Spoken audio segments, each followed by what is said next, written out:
السلام عليكم، مرحبا بكم معايا فيديو جديد. ان شاء الله نلقاكم هذا الفيديو في احسن الاحوال.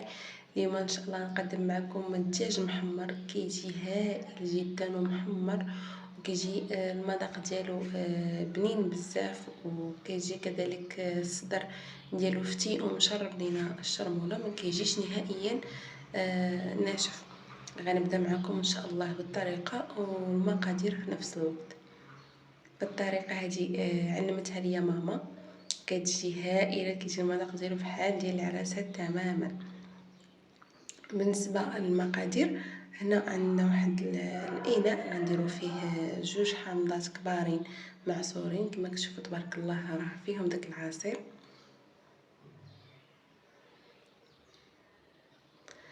عندي هنا معلقه صغيره ديال القعقله ومعلقه صغيره ديال البسبيسه مطحونين.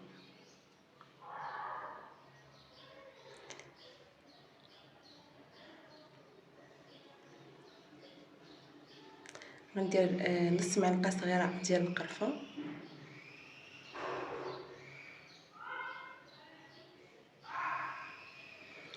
عندي هنايا درت معلقه صغيره عامره مزيان ديال السكنجبير ونص، يعني معلقه صغيره عامره، وزدت واحد النص اخر ديال السكنجبير. كذلك درت شويه ديال الملح دائما على حسب الذوق، ونديرو دائما باللي راه الحامض يعني كتير في الشرموله. كذلك معلقه صغيره عامره ديال السكنجبير، عفوا ديال الخرقوم. كذلك درت راس معلقه ديال الابزار، وكذلك غنديروا شويه ديال التحميره.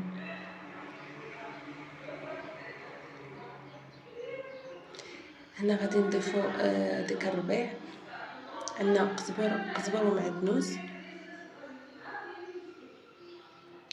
ومعدنوس، مقطعين. كاين اللي كيطحنهم في الطحانه مع البصله وسميتو، ولكن انا ما كيعجبنيش هذيك الطريقه، كتجيني مرقه بحال خضره بزاف، ما كتعجبنيش بحال هكاك. انا كنفضل ندير هاد الطريقه هذه، كتجيني زوينه. هنا تقريبا بين 4 الفصوص حتى 3 على حسب الحجم ديال الثومه.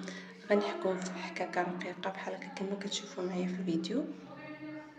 كما قلت لكم انا الطريقه كتجيني احسن ما ندير كلشي في الخلاط ونطحن كلشي، ما كيعجبنيش هذيك الطريقه. هذه كتجيني زوينه وكتجيني المريقه مدغمره، وما كتجيش مرونه بزاف بداك البصله.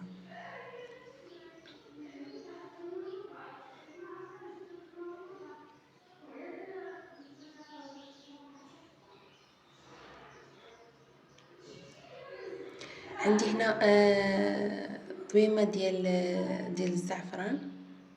اللي عنده الزعفران شعره من الاحسن يديروا مع شويه ديال الماء سخون حتى كيطلق ويضيفوا في هاد الشرموله.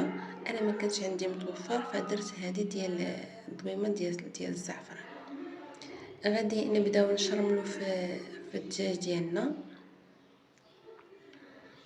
الدجاج طبيعه الحال راني غسلته من قبل مزيان، غسلته بالحامض والسكنجبير والملح حتى تنقى مزيان وتاكدت من النظافه ديالو. دابا غادي نشرملوه. بالنسبه للكبيدات فانا غادي نعزل الكبيده بوحدها، غادي نسلقها، والعنيقات والقنيصات والقليبات هذوك غادي نقطعهم مربعات صغار ونديرهم مع الشرموله. طبيعه الحال الكبده غادي نسلقها ومن بعد نقطعها مكعبات ونديرها في هذه الشرموله حتى هي تشرمل. بالنسبه للدجاج غادي نبدا نشرمل فيه مزيان، نتاكد باللي يعني دخلت له الشرموله كامل. بالنسبه للصدر انا راه درت له واحد الفتحات بالموس، كندخل ليهم الشرموله. هاد الخطوه مهمه باش ما يجيناش نهائيا داك الصدر ناشف، كندخلوا له مزيان داك الحامض وداك الشرموله ديالنا. كذلك غادي ندخل الشرموله بين الجلده واللحيمه ديال الدجاج، بين الفخاذ وبين يعني فين ما كانت شي بلايصه خصني ندخل ليها الشرموله كما كتشوفوا معايا، باش الدجاجه ديالنا تجينا مشرمله مزيان وفتيه. وخصوصا الصدر خاصو يشرب لينا مزيان الحامض باش يجينا فتي. كما كتلاحظوا معايا انا كنحاول ندخل بين الجلده واللحم داك الشرموله مزيان، يعني الطريقه هذه باش نضمنوا بلي الدجاج غيتشرب لينا مزيان وكيجينا مشرب الحامض وكيجينا لذيذ. كما قلت لكم بالنسبه للصدر كما كتشوفوا راني دايره ليه واحد الفتحات، يعني فتحات نيت كبارين، المهم باش ندخل فيهم هذاك الشرموله ديالنا وهذاك الحامض باش الصدر ما يجيناش ناشف نهائيا. هنا بعد ما شرملته غادي نحط الدجاجه على الصدر ديالها كما كتشوفوا معايا في داك الحامض، وغادي نخليها تقريبا، يعني انا شمرتها في الصباح ونخليها يعني تقريبا شي 3 سوايع ولا 4 سوايع عاد نبدا نطيب. اولا تقدروا تشرملوها بالليل وتخلوها حتى لغد لي وتبداو طيبوا، فهاد الطريقه من الاحسن. المهم على حسب الوقت ديالكم. هنا عندي تقريبا 3 ديال البصلات صغارين. انا عندي هنا بصله خضاريه داكشي علاش قطعتها مكعبات صغار. الا كانت عندكم البصله ديك الحمراء فتقدروا تحكوها في الحكاكه، هذه دغيا كتذوب لينا وتضمر، يعني ما كتحتاجش نهائيا نحكوها. فعندي هذيك البصله قطعتها مكعبات صغارين، درتها في الطنجره كما كتشوفوا معايا. بالنسبه للتشرميله، يعني ملي كتشرملوا الدجاج يعني ليله قبل راه كيجي احسن وكيجي مشارب التشرميله. فهنا انا شرملته يعني في الصباح وبقى عندي حتى الوقيته فاش غنطيب. هنايا غادي ندير ديك الدجاجات ديالي كما كتشوفوا راه مكتفين ومقادين، غنديرهم في الطنجره فوق ديك البصيله. وتبارك الله يعني خداو حقهم في الوقت ديال باش يشربوا الشرميله او الشرموله، المهم كل واحد وكيفاش كيقول ليها. هنا عندي ديك الكبيده بعد ما سلقتها وقطعتها مكعبات كما كتشوفوا معايا، انا درتها في هذيك الشرموله. دابا غادي نحيدها نحطها في شي حاجه ونخليها ان شاء الله حتى يطيب ليا الدجاج ونحيدو، عاد نرميها هي باش يعني ما تذوبش ليا لحقاش هي اصلا طيبه في السليق. والخطوه ديال السليق مزيانه كتحيد لنا ديك الريحه اولا ديك الضغط اللي كتطلق الكبده ما تطلقوش لينا في المريقه. هنا داك القنيصات والعنيقات والقليب قطعتهم مكعبات صغار حتى هما غنديرهم مع داك الشرموله كامله كلشي درتو. داك الشرموله باش شرملت حتى هي درتها تما كاينه.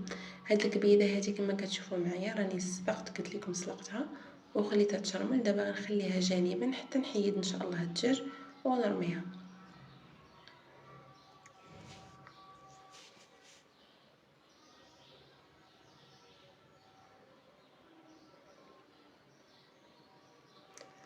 بالنسبه للعطريه كما كتشوفوا معايا غنولي نرجع ندير نفس العطريه اللي درت مع الدجاج. غادي ندير شويه من الحاجه، شويه د الملح، شويه د الخرقوم، شويه ديال الابزار، شويه ديال السكنجبير وشويه ديال التحمير.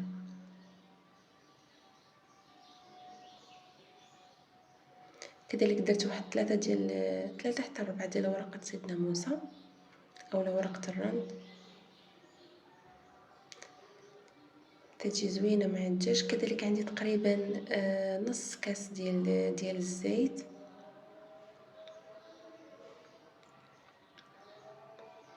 صافي غنخليها الدجاج غنمرق عليه ونخليه يطيب ونزولو ان شاء الله. هنا بعد ما طاب ليا الدجاج حيدته بطبيعه الحال ما نخلوش يطيب بزاف باش ما يضيعش لينا في التحمير. هنايا غنخليو هاد المريقه حتى تدغمر لينا ونطفيو عليها. هنا بعد ما دغمرت ليا ديك المريقه ديالي كما كتشوفوا معايا تبارك الله مدغمره على مزويناتها، راني زدت ليها واحد شويه ديال الزيتون ملي درت ديك الكبيدات كما كتشوفوا معايا تبارك الله ما شاء الله جات مدغمره والمذاق راه كيجي زوين. نقدمو ان شاء الله ونرجع معكم. الشكل النهائي ديال الدجاج ديالنا هو هذا. بعد ما انا الدجاج راني حمرته في الزيت، يعني اللي بغى يحمرو في الفران يحمرو. هذيك الطريقه كل واحد والطريقه ديالو، كل واحد وكيفاش كيعجبو. انا كيعجبني الصراحه نحمرو في الزيت. طبيعه الحال زوقته بشويه ديال اللوز محمر وكذلك شويه ديال الفريت، يعني تزيين على حسب الرغبه وعلى حسب المتوفر عند كل واحد في البيت ديالو. كنتمنى ان شاء الله يعجبكم الفيديو والسلام عليكم.